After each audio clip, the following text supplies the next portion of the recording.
education webinar during this trimester.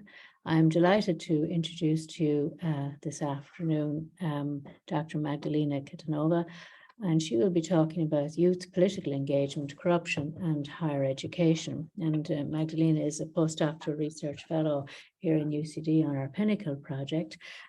Prior to coming to UCD, she completed a PhD in politics at the University of Southampton and was an Economic and Social Research Council scholarship holder for her research. And her PhD thesis argued that political institutions significantly matter in shaping levels of youth political participation in the EU. So Magdelina has also lectured in political systems and research skills in politics and international relations, and has worked in the European Commission as a data analyst. So I'm delighted to hand over to Magdelina for her presentation, and thank you very much for coming. Thank you. Thank you very much, Marie, for the introduction and for the invite. I am very glad to be here today and to talk to you about young people's political engagement, the influence of corruption, the influence of education, and then corruption in higher education as well. I'll just share my screen now. Let me know when you can see it.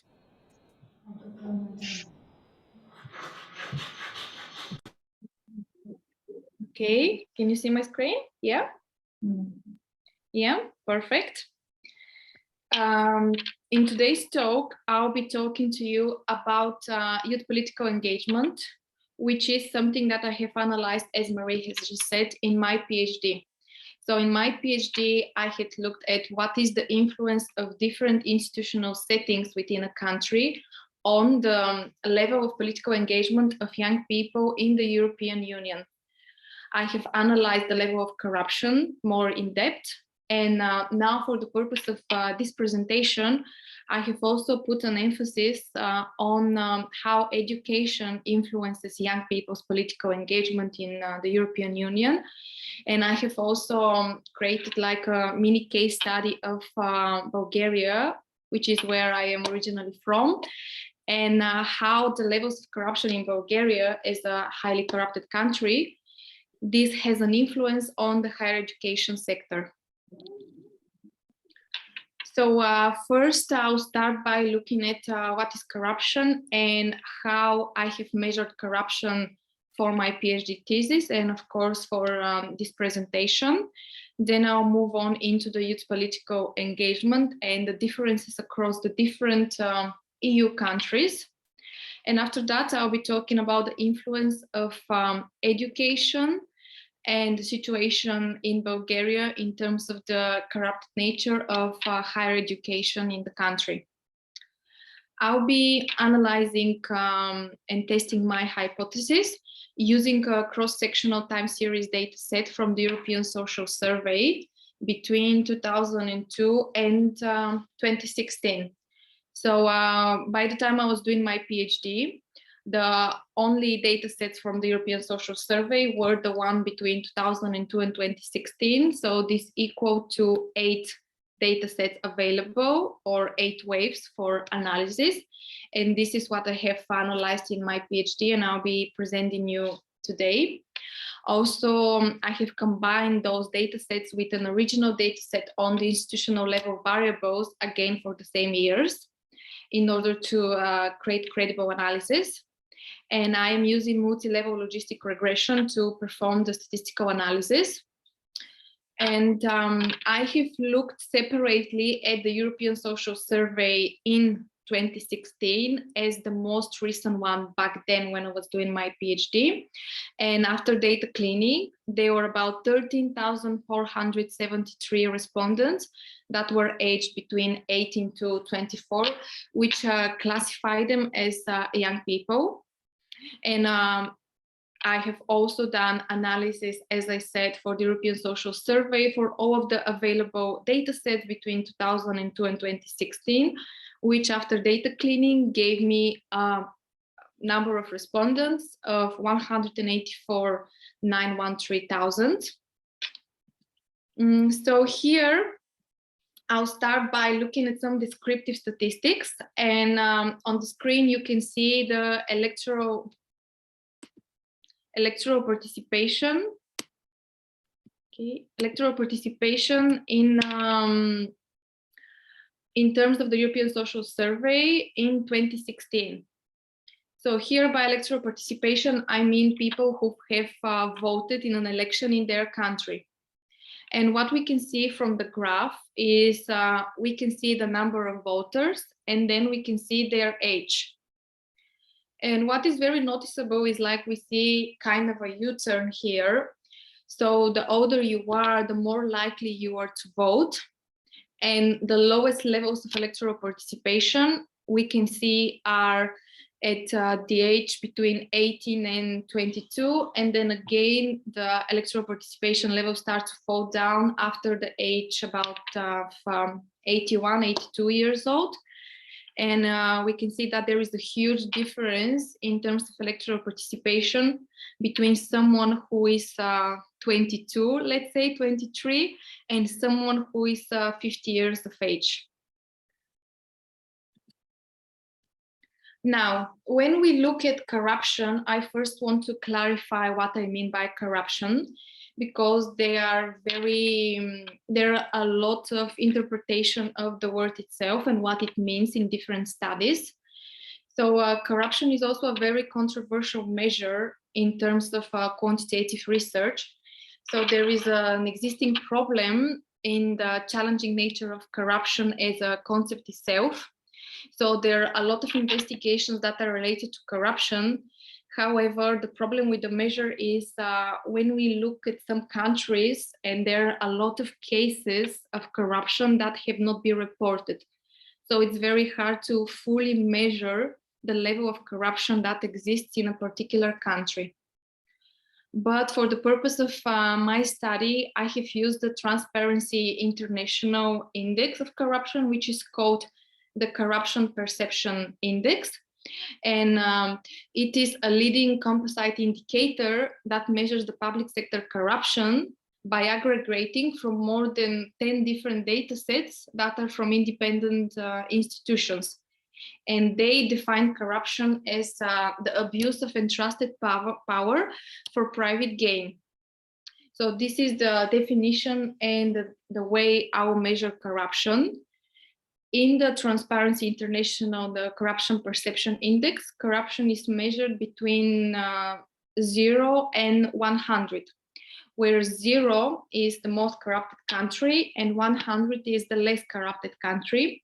However, for the purpose of my analysis, I have inverted this measure, and in my PhD, 0 means a country is less corrupted, so the least corrupted country, and then 100 means the most corrupted country.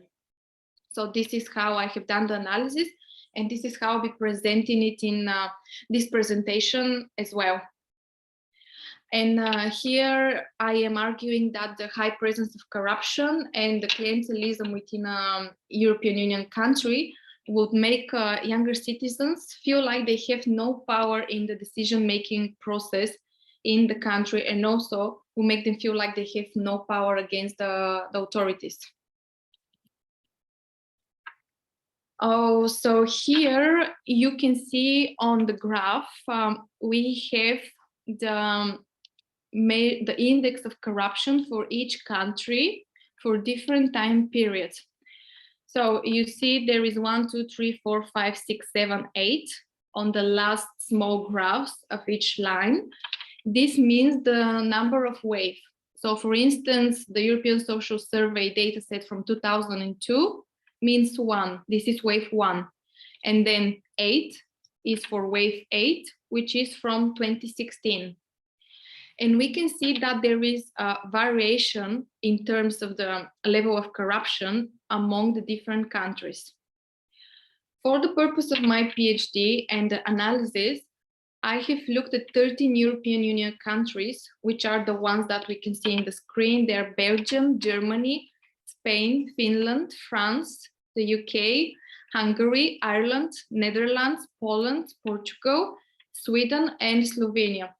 So those countries are the ones that have repeated in each of the survey of the European Social Survey in all of the 8 waves.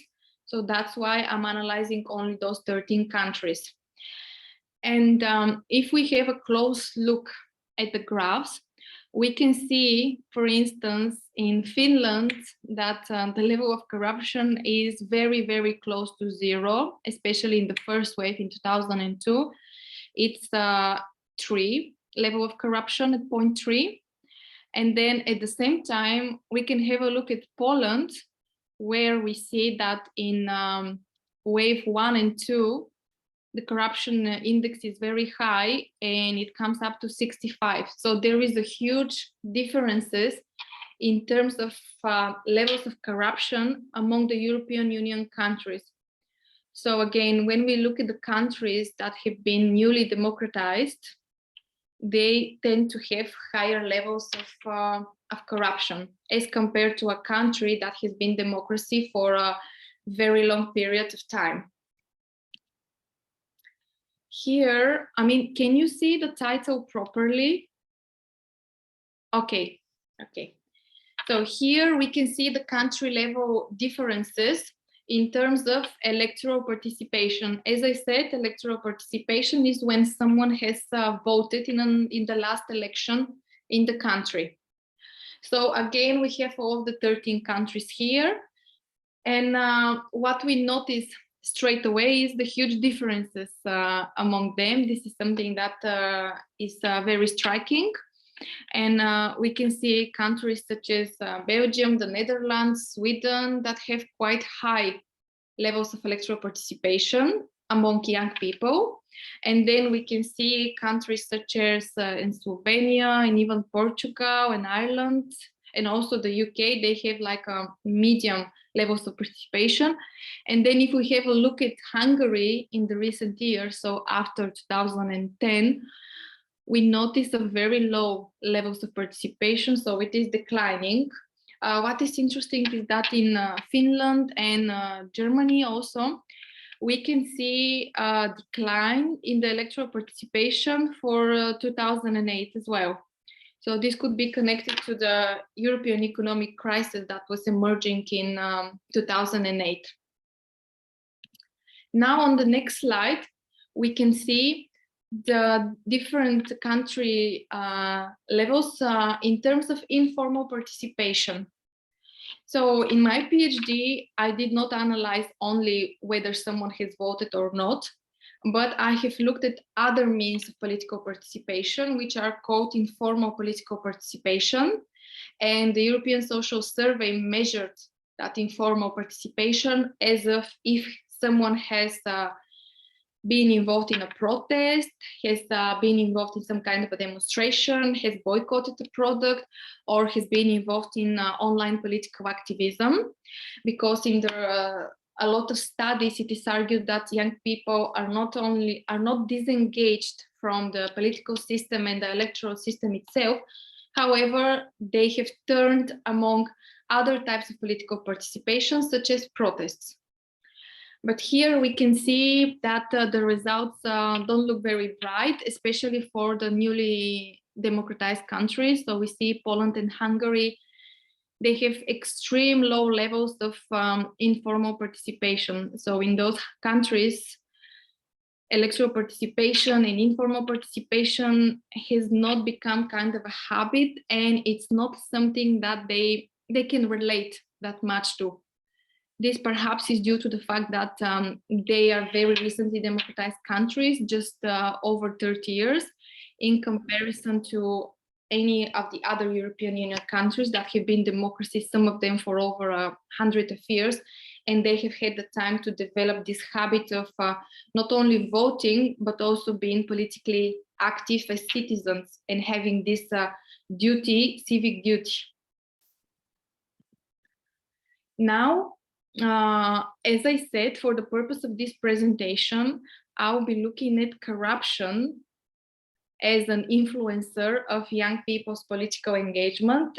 However, I think it's worth mentioning that in my PhD, I looked also at age of democracy. So in terms of for how long a country has been a democracy for, And also I have looked at type of the electoral system in the country.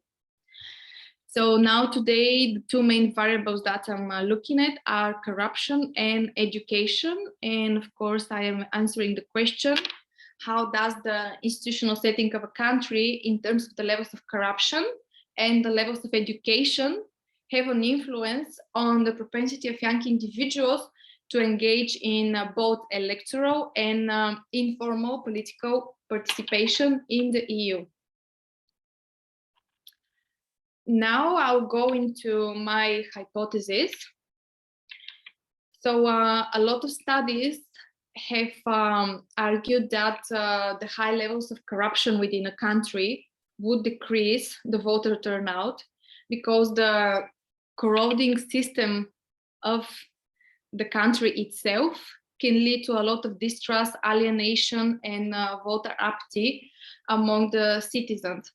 And this is quite true, especially when it comes to young people, which are one of the most disengaged group in politics worldwide, and they are already very disengaged. So when you add corruption on top of it, they become even more alienated and they lose total trust in the political system itself. They start feeling like they have no power into influencing the decision-making process in the country. And they believe that even if new parties enter the political scene, at some point they will become also corrupted like the old ones.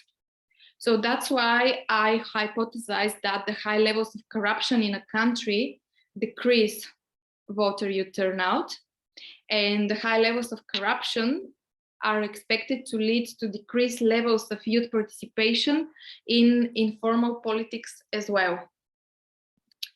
Now, when we have a look at education as a factor, the socio-economic model for determination of political participation has been existing for a very long period of time. And there are a lot of studies that are saying that the socioeconomic characteristics of a person have huge influences on whether they are voting or they're participating in other forms of political participation. And education and social class are the two factors that have been studied to have the most bearing results on young people's political engagement. And this is something that I have tested and we'll be sharing the results today with you. And another theory, one of the most famous theories, is that the length of a time a person has been in full-time education has a huge impact on the political participation of that person. So that's why I formed my two hypotheses. One is for the electoral participation, and another one is for the informal participation. And they state that the high levels of education increase youth turnout, and high levels of education are expected to lead to increased levels of youth participation in informal politics as well. Now I can move to the data and methods. As I said, I have analyzed the data from the European Social Survey. So here I'm not going to look at each variable. I'll just look at the ones that I'll be presenting in today's study, which is corruption. So the minimal value of corruption that is found in the European Social Survey is 3, where the maximum is 65. So again, a huge disparity between the levels of corruption among European Union countries. I've also looked at age. Between young people is between 18 and 24 years old. As I said, I have looked at gender, and level of education is a categorical variable. And in this analysis, I use it as a 3-category variable, where one is secondary or lower education, then we have upper education and higher education. And I also have a variable called current status, which means what is the respondent doing at the moment. So the categories for this are 3 again. One is that they are in paid work at the moment. 2 is that they're currently in education, and 3 is that they're doing something else that is not related either to education or paid work. And now I think we can move on to the results. So I'll be presenting you some of the results from my PhD, and we'll be looking at some of the models and interpreting the means of the results for our discussion today. So here, if we have a look at the model, so I'm just gonna try and read it out. We are looking at model 6.1b, whereas model 6.1a has inside analysis of age of democracy. As I said, I have analyzed age of democracy in my PhD, but for the purpose of this presentation, I am not looking at it. We are just looking at the levels of corruption. So that's why we're looking only at the model 6.1b. So I'm gonna circle the main results for our presentation today, and I'll be interpreting those now. So we see that for corruption, the odds ratio of someone being involved in electoral participation are 0.98, which means that for every 1 unit increase in the levels of corruption in a certain country, the odds of someone voting decrease by 0.014. Or in other words, the higher the levels of corruption within a country are, the lower the levels of participation in terms of voting are. So you are less likely to be involved in an electoral participation when there is a higher level of corruption in a country. And this result is statistically significant by the 0.01 confidence interval. And now we can move to what the results are showing for education. So here with the second red circle, we can see that the reference category against which we are reading the results is secondary or lower level of education. And here the results show that if someone is in upper secondary education, it means that they're 1.9 times more likely to be voting than someone who is in secondary, who has completed secondary or lower education only. This result is again statistically significant, but the result is even more striking when we have a look at the level of education in terms of higher education. So someone who has a higher education is about almost 3 times more likely to be voting than someone who only has secondary or lower education. Now moving to the last red circle, we can see that in relation to the reference category, which is if someone is in paid work or not, we see that if the respondents are currently in education at the moment, they are about 1.3 times more likely to engage in electoral participation than someone who is in paid work.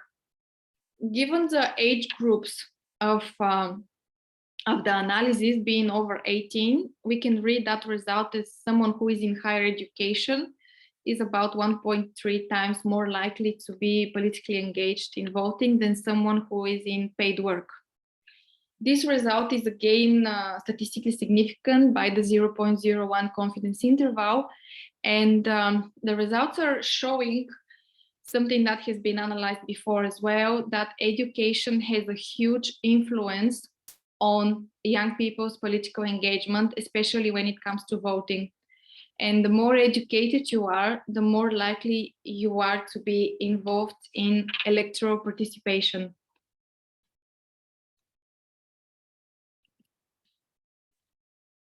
Now we can move to the other form of political participation that I am looking at in this presentation, which is informal politics. So let's see if there are differences here. Okay, let me circle all the important results that we are looking at today. And we can see again, corruption has a huge statistically significant influence on participating in informal political participation as well, which confirms our second hypothesis as well. So with every 1 unit increase in the levels of corruption, there is a decrease in the levels of informal political participation.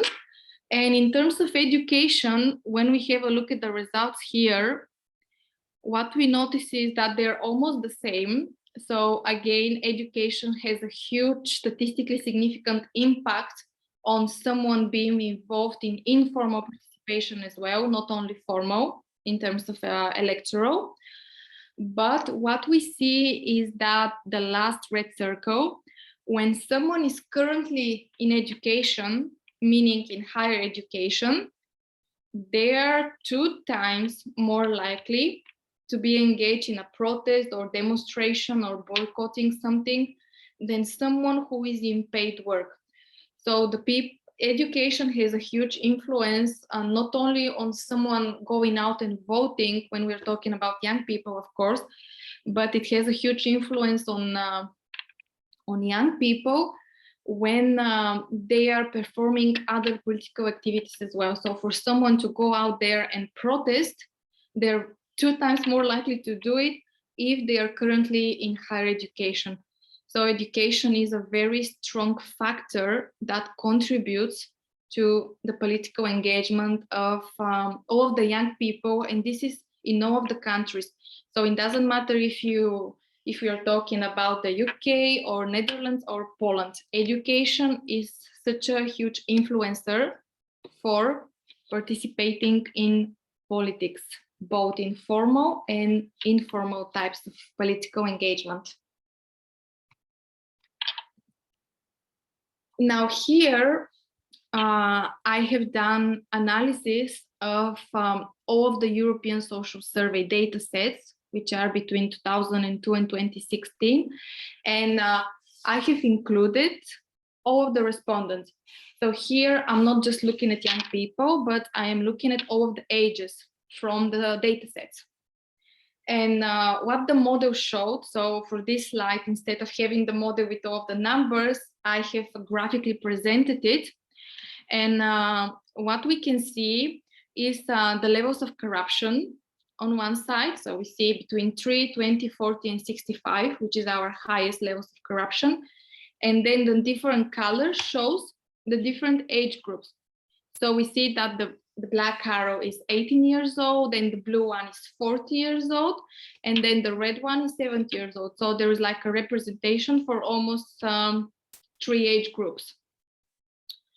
And what is very interesting and striking here is that usually in the literature of political engagement, it is argued that the older you are, the more likely you are to be involved in politics. And this is what we have seen in our first graph when we looked at the U-turn. So the older you were, the more likely you were to participate in politics. However, when I include corruption into the model equation, we see that corruption changes in a way this life cycle model of voting.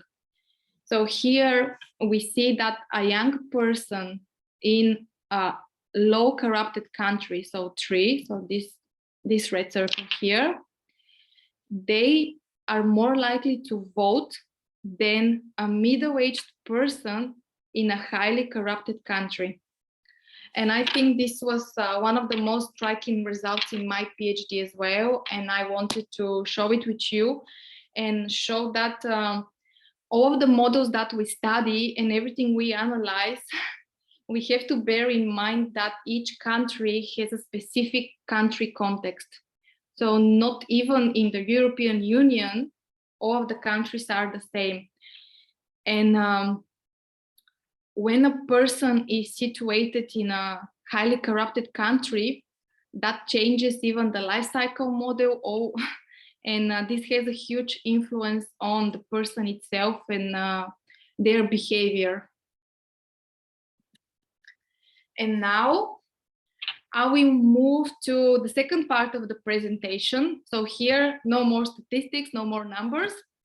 I'll be talking about the higher education in the corrupted context of an European Union country.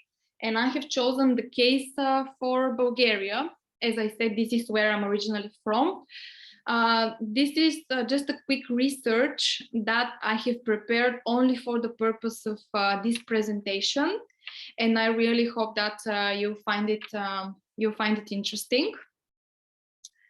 Let's start by some definition, where corruption is defined as the systematic use of public office for the private benefit, where the impact is significant on the availability and the quality of public goods, services, and as a consequence on the access and quality or equity in education. So here, I can talk about the different forms of corruption in higher education, because there are a lot. The corruption in higher education is not limited to academic corruption or only to bribery, but bribes are very often are something that's happening very often in the corrupted countries. Other form of corruption in education is in terms of favorism and fraud, and also buying textbooks of the professors. And here we see the image is from the anti-corruption student network in Southeast Europe. So they did an analysis of several countries. In the countries were Bulgaria, Croatia, Macedonia, Moldova, and Serbia. And they analyzed the level of corruption there and how widespread corruption is. Their results point out that most often students in higher education, in universities in those countries, are in a way obligated to buy textbooks from the professors in order to pass a certain unit. So this was the most common type of corruption that was identified by their analysis. And also there were other types of corruption, such as administrative corruption, where you have to pay bribes in order to get into student halls in those countries. And also, again, if you don't have a good grade on an exam, you can correct that basically by, again, paying bribes. So all of these things that I am just sharing probably sound very, very shocking to people who are situated in a country that is not that corrupted, and the corruption in higher level education sector doesn't exist or doesn't exist at such level. But to make it even more evident about how it works in one of the most corrupted countries in the European Union, which is Bulgaria, I'll now show examples of newspapers and subject of corruption in higher education. So I'll just show the titles. So here we can see one title of an academic newspaper is "They order diplomas like pizzas," and that's not a joke. That's real. Also, buying a textbook and money for an exam, the most common forms of corruption in universities. The paid exams is in the UNSS, that is a university in Sofia. It is a public university. Again, they're talking about that an assistant at this university was arrested for corruption. And another one that says the residents of Shumen, which is a city in Bulgaria, printed university diplomas for 2,500 Bulgarian levas, which is equivalent to 1,250 euros. And all of those titles from newspapers they're just a small portion of what exactly is happening in countries like Bulgaria. And some of the ministries, they are denying this existence of corruption in the higher education sector. But it is very, very evident, and everyone can see it when we're talking about the public universities. And there are a lot of stories that I have read about, that I know about, and my friends were telling me. But the buying a textbook rule, if I may say so, because in some public universities, it has become a rule. So you wanna pass, and we're not talking here about getting a good grade, we're talking here about passing a unit. So if you wanna pass, you have to buy all my new textbooks, and you have to bring them with you to lectures and show it that you have it. And a practice is that they renew their textbooks maybe every 2 years. And then the student is forced to buy the new edition of the textbook, even though the old one, there is just only small differences between the textbook, but they're saying, no, do you? And then, because I have the personal stories from my family, if you're saying, but this textbook is the same, they're like, they straight ask you, do you want to pass this unit? Which for me, for a person who I have studied my higher education abroad, when I was hearing about those kind of stuff that were happening in Bulgaria and hearing it from my friends, and at the same time I was studying in the UK, for me it sounded like it's impossible this to be happening in a public university. I mean, we're not living back in the time. We are a democratic country now, and blah, blah, blah. So for me, it was quite shocking as well, but that is the reality of it. And again, we have in Bulgaria the anti-corruption body. So it is a government body that is in charge of dealing with corruption, because corruption exists in every level, not only in higher education. And there were some cases about deans of the universities.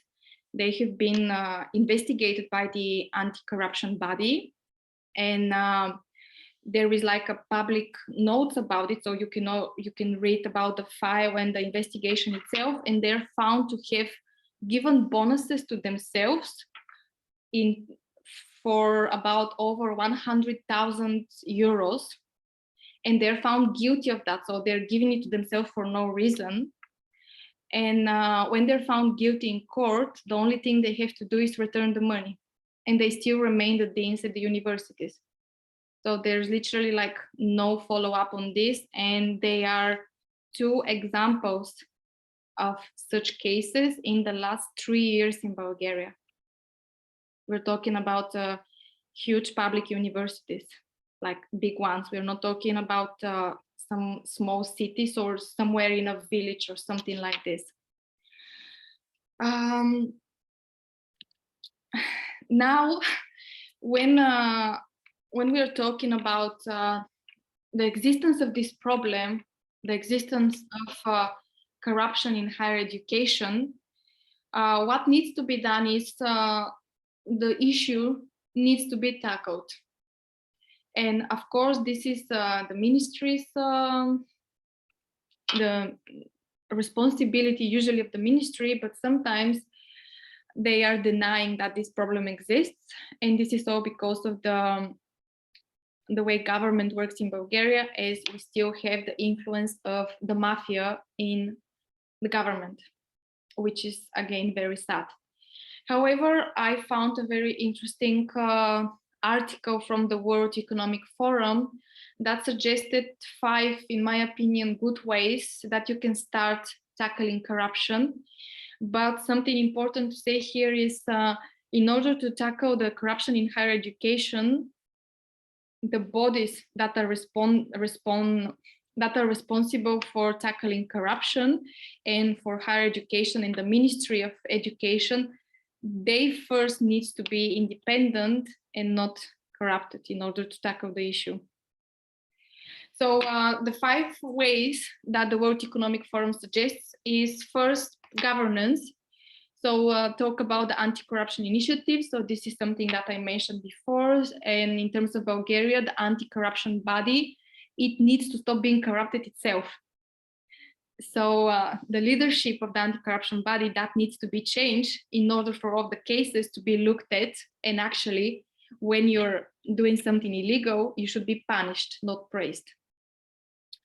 Then here they're talking about ethics courses and anti-corruption trainings in higher education. This is something, in my opinion, that is very good because the students here, they haven't heard about those things in terms of the ethics courses. This is not something that is very common in Bulgaria, and I think would add a good value on the problem. I mean, this is once the problem has been started to be looked at. Also, promote the business case against corruption. So the case against corruption should be looked at in terms of a business way, analysis should be done on it, and that should be looked as a whole project itself. And it needs some serious management. And then last, but in my opinion, not least, is the citizenships. So there should be a collective actions against corruption. So the citizens itself, they should become active and start wanting to tackle the issue, because everyone at university is seeing the problem. Most of the people, they're seeing the problem, even they're in a way being involved in these schemes by when someone obligates you to buy a textbook and etc.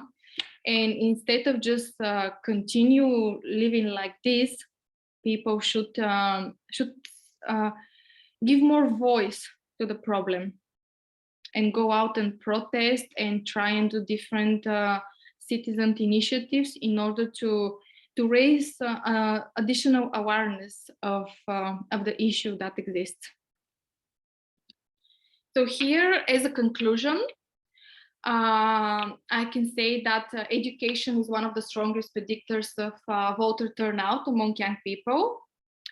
And young people in corrupted democracies vote at similar or even more rates than middle-aged people in low corrupted democracies.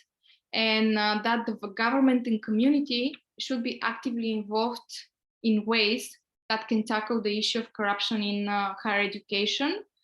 And in terms of future analysis, I think would be interesting to see what happens when we analyze countries behind the scope of the EU. Because if the situation in the EU looks that bad, I cannot imagine what it would be if we look at other countries as well. So this is the end of my presentation, and I hope that you enjoyed it. You learned something new today as well. And I know it's shocking what I was saying about the higher education and the presence of corruption and etc. But this is just how it is. Okay, thank you very much, Magdelina, and thank you for sharing your presentation in relation to it. The interesting point, I suppose, if I may, the point that young people in corrupted countries, as they're defined, have a voting pattern similar to middle-aged people in countries that are less corrupted. What does that indicate to you in terms of young people's belief in the democratic process, or, which is driven by their education levels? What does that say, or is there hope for that in the future? Well, that gives us an idea of the fact that it is very important where you are situated in terms of a country context. So we cannot look at young people all around Europe or the world and say they're all the same, they're all alienated, they all don't participate in politics, this is just how they are.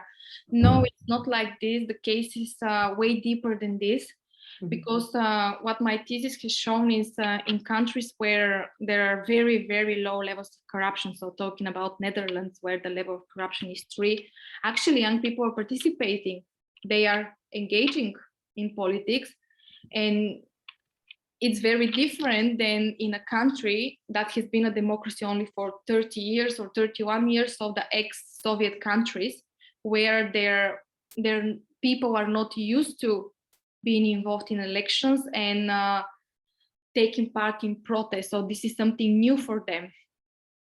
Mhm. And even though in those contexts where we're looking at the post-communist countries, we can also compare young people with middle-aged people too. And not only middle-aged, but we can have a look at all of the people together and not divide them by age groups, because there, all of them are affected by the levels of corruptions. All of them, they haven't developed the habit of voting that exists in many countries. They haven't developed the civic duty as well. Okay, all right. Thank you for that, Magdalena. Anybody else want to ask anything, or